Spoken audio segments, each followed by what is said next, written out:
Hi hello Shri Swami Samarth.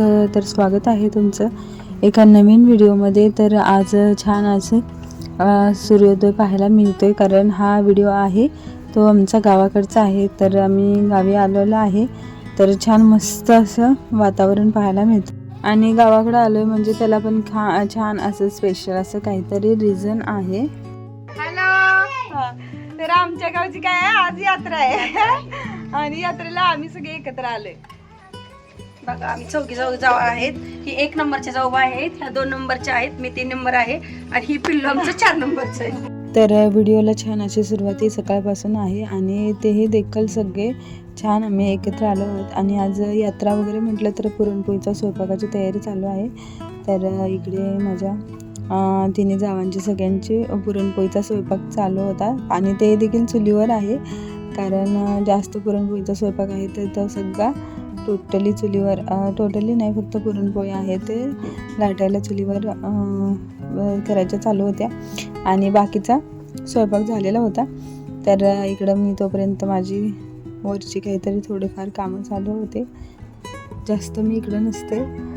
आणि त्यानंतर स्वयंपाक वगैरे झालेला आणि पुरणपोळ्या आणि हा इकडे मला नैवेद्याचं भरायचा चालू होता. तर नैवेद्याचा ताट बनवायचं चालू होतं. आणि गावाकडं गरमी जास्त आहे, त्यामुळं घामामुळे माझी टिकली काही राहत नाही आहे बरं का, त्यामुळे टिकली इथं पडलेली आहे माझा इकडं नैवेद्याचं ताट करायला मला सांगितलेलं असतं. आणि सगळी वरची थोडीफार छोटी मोठी कामं असतात ती माझ्याकडे असतात.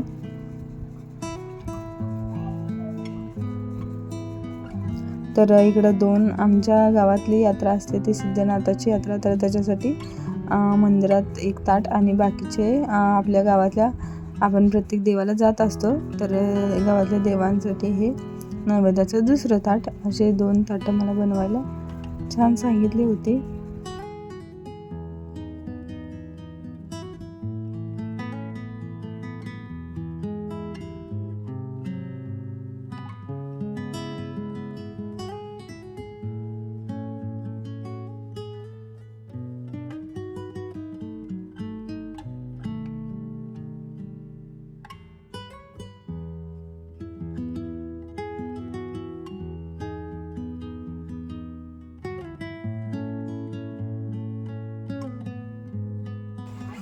तर हाय हॅलो, स्वागत आहे तुमचं एका नवीन व्हिडिओमध्ये. तर आज आता आम्ही आलोय गावाला, आमच्या गावची यात्रा.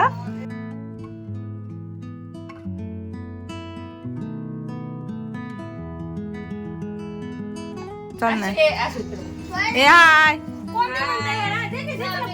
आई सगळे छान दिसतात बरं का एकदम. तर मग एक 11:30च्या दरम्यान आम्ही सगळे छान तयार झालो आणि आता आम्ही निघालेलो आहे ते देवाला.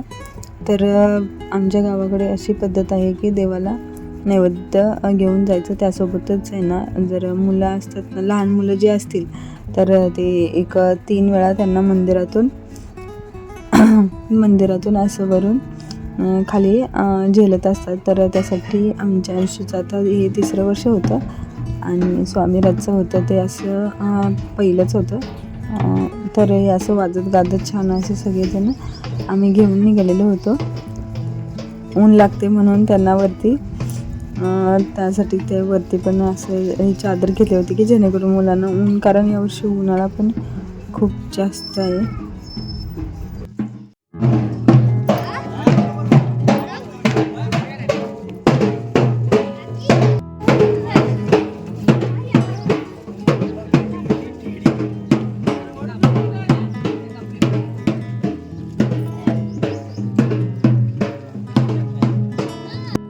तर इथं प्रत्येक गावांच्या काही वेगवेगळ्या पद्धती असतात. तर त्यातलीच ही पद्धत आहे अशी की आमच्या गावात असं मुलांना वाजत गाजत घेऊन जातात. तर तुमच्या गावाकडे अशा कोणत्या पद्धती आहेत, नक्की मला कॉमेंट करा.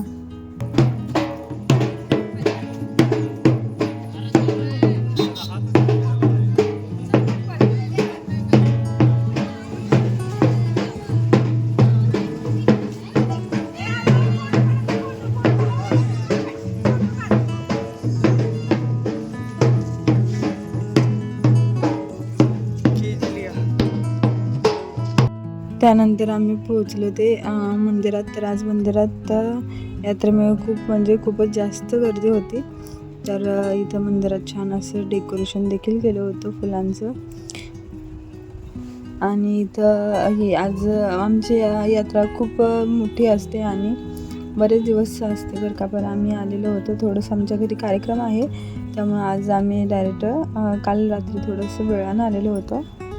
आणि तुम्ही बघू शकता इथं मंदिरात किती गर्दी झालेली आहे. तरी म्हणजे सकाळी तर खूप जास्त असते. आम्हाला थोडंसं जायला लेट झाला होता, त्यामुळे एवढी नाही, पण गर्दी खूप राहते. आणि बाहेर आहे ते असं काठी उभा केलेली आहे. आणि रात्री संध्याकाळी पालखीसाठी खूप याहीपेक्षा जास्त गर्दी होते. तर त्याचा व्हिडिओ देखील मी नक्की शेअर करेन. आणि मग इथं मुलांना दर्शन वगैरे घेतलं त्यांचं, आणि नंतर ते आम्ही मग नैवेद्य वगैरे देवाला हे दाखवलं आणि त्याच्यानंतर मग घरी आलो. कारण बरोबर 12च्या टायमिंगला ऊन खूप जास्त लागतं. आणि त्यात यात्रेला पण छान असं सगळी खेळणी वगैरे आलेले होते यात्रेमध्ये.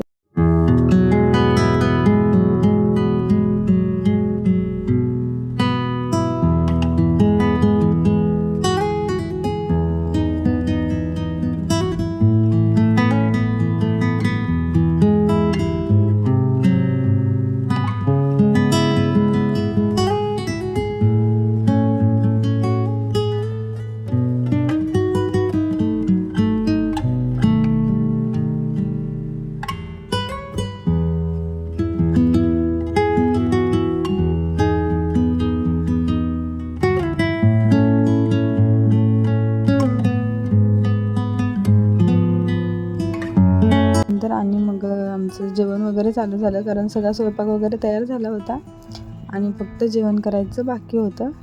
मग आलो तसे सगळे पटकन जेवायला बसले आणि छान सगळे एकत्र असले की जेवण करायला हा आनंद वेगळाच राहतो.